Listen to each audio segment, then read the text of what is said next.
안녕하세요. 포인트 성형외과 박남석 원장입니다. 여러분의 좋아요, 구독, 알람 설정을 꼭 부탁드리겠습니다. 눈매 교정을 푸는 수술에 대한 질문이십니다. 16일 차인데, 수술하신 지 16일 차인데 한 달을 기다려보고 하는 중에 눈매 교정 부작용이 심하다는 이야기의 글을 읽었어요. 사실 인터넷상의 정보라는 게요, 의사가 한 답이 아니라면 사실은 부정확한 경우가 많습니다. 우리가 지식이라는 게 전문가의 지식이 있고 일반인의 지식이 있을 수 있습니다. 그런데 이 지식이 이로울 때가 있고 해가 될 때가 있습니다.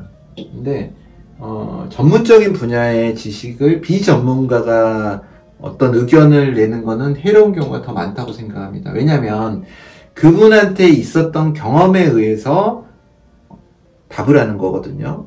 그거는 하나의 경험일 뿐입니다.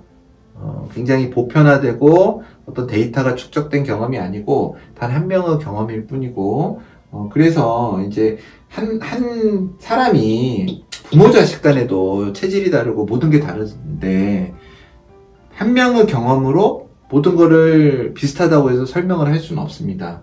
그리고 예를 들자면 이런 거죠. 가장 무서운 게 책을 안 읽은 사람보다 책을 한 권만 읽은 사람이라고 하죠.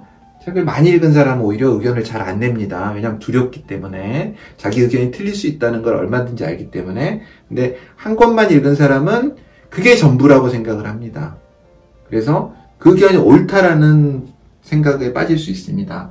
근데 이제 이런 수술적인 지식은 자기가 받은 수술이 전부인 거라고 생각을 하는 경우가 있습니다. 부작용도 그렇고요. 그래서 그런 거에 대해서 굉장히 침소봉대하기 쉽고 또 정확하지 않은 정보이기 쉽습니다. 그런데 이제 도움을 바라는 이런 환자분의 입장에서는 그 글이 경험자의 입장이기 때문에 굉장히 진실됐다고 느낄 수 있습니다. 진실이죠, 사실. 거짓은 아니지만 이게 본인한테 진실인지가 중요합니다. 그분한테는 진실이지만 이거를 알고자 하는 본인한테는 진실이 아닌 경우가 너무 많거든요.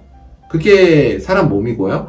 그래서 이제 환자분들이 이런 인터넷상에 눈매 교정이 부작용이 심하다는 글을 읽었어요는 사실은 진실이 아닐 가능성도 높고, 또 그게 어떤 글인지는 모르겠지만 전문가의 의견이 아니죠. 그래서 세상이 지금 너무 좋아지고 그래서 인터넷상에서도 의사한테도 얼마든지 질문을 할 수 있고 문의를 할 수가 있습니다. 그래서 비전문가의 답보다는 전문가에게 얼마든지 길이 열렸잖아요. 옛날처럼 뭐 의사 한번 보기가 어렵고 교통이 발달하지 않아서 의사 만나기도 어렵고 그런 상황이 아니기 때문에 책카페만 해도 얼마든지 물어보실 수 있고요. 그래서 비전문가의 의견은 좀 배제를 하는 게 좋을 것 같습니다. 부작용은 있을 수 있습니다. 모든 수술이 우리가 가장 단순한 점을 빼는 것만 해도 부작용이 있을 수 있고요. 그런데 과연 환자분들이 느끼는 부작용의 크기보다 훨씬 더 크게 평가되는 것 같아요. 그 부작용이 그렇게 크다면 많은 성형외과 의사들이 이미 눈매 교정을 포기하고 수술을 안 했겠죠. 그런데 부작용은 확률적으로 분명히 있고, 또 그게 빈도가 아주 낮은 건 아니지만 그래도 있습니다. 그런데 환자분이 말씀하시는 두통, 어깨 결림, 심장 두근거림 등은 이제 뮬러 자극 증상에 의한 부작용의 가능성을 생각을 해야 되는데, 이거는 굉장히 드문 일입니다. 사실은 확률적으로 굉장히 낮고 발생하기가 힘든 건데요. 굉장히 주의해야 될 문제긴 합니다. 이게 참 수술적으로 교정이 힘들고 문제가 될 수 있어서 뮬러 부작용은 좀 봐야 되는데요. 우연인지 아닌지, 몸이 안 좋아 그런지는 모르겠지만 환자분도 확신이 없으시죠. 몸이 좀 안 좋으실 수 있으니까 이런 말을 쓰셨다고 생각해요. 목, 어깨 뻐근하고 편두통, 양쪽 번갈아 오면서 아프고 그래요. 눈매 교정만 푸는 수술이 가능한지 여쭤봐요.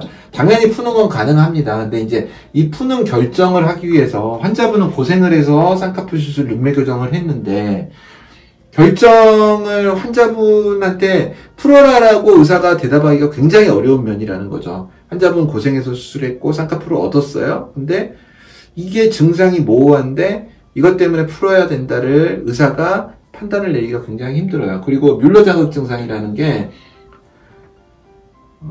사실 알려진 정보도 많지가 않고요. 또 어떤 진단 기준이 확실히 있지도 않습니다. 그런데 문제는 뮬러 자극 증상이 실제로 생기면 환자분은 대단히 고통스럽고 삶의 질이 확 떨어져 버리고 정말 힘들어집니다. 그래서 가능성이 조금이라도 있다면은 푸는 게 맞은 것일 수도 있습니다. 그래서 이제 이 부분에 대한 거는 의사와 혹은 저와 충분히 상담을 하고 정말 가능성이 조금 확률이 있다 그러면 풀어버리는 게 저는 낫다고 생각을 합니다. 그래야만 좀 더 이제 이거를 확률적으로 예방할 수가 있고요. 또 진짜 뮬러 자극 증상이라면 빨리 푸는 게 유리합니다. 향후에 그 경과에서도 예후가 좀 달라지고요.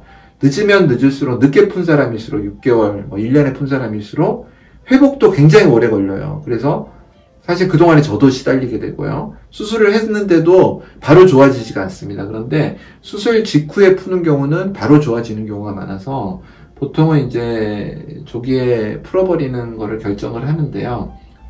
증상 자체는 심상치는 않아요. 좀 이렇게 이런 증상이 많이 나타나진 않죠. 뭐 그냥 단순하게 두통이 까마귀 날자 배 떨어졌다고 눈매교정 수술했는데 두통이 왔다가 없어질 수도 있고 그런 건 일반적으로 있는데 너무 좀 어깨 결림이나 심장 두근거림 이건 좀 걱정이 되죠.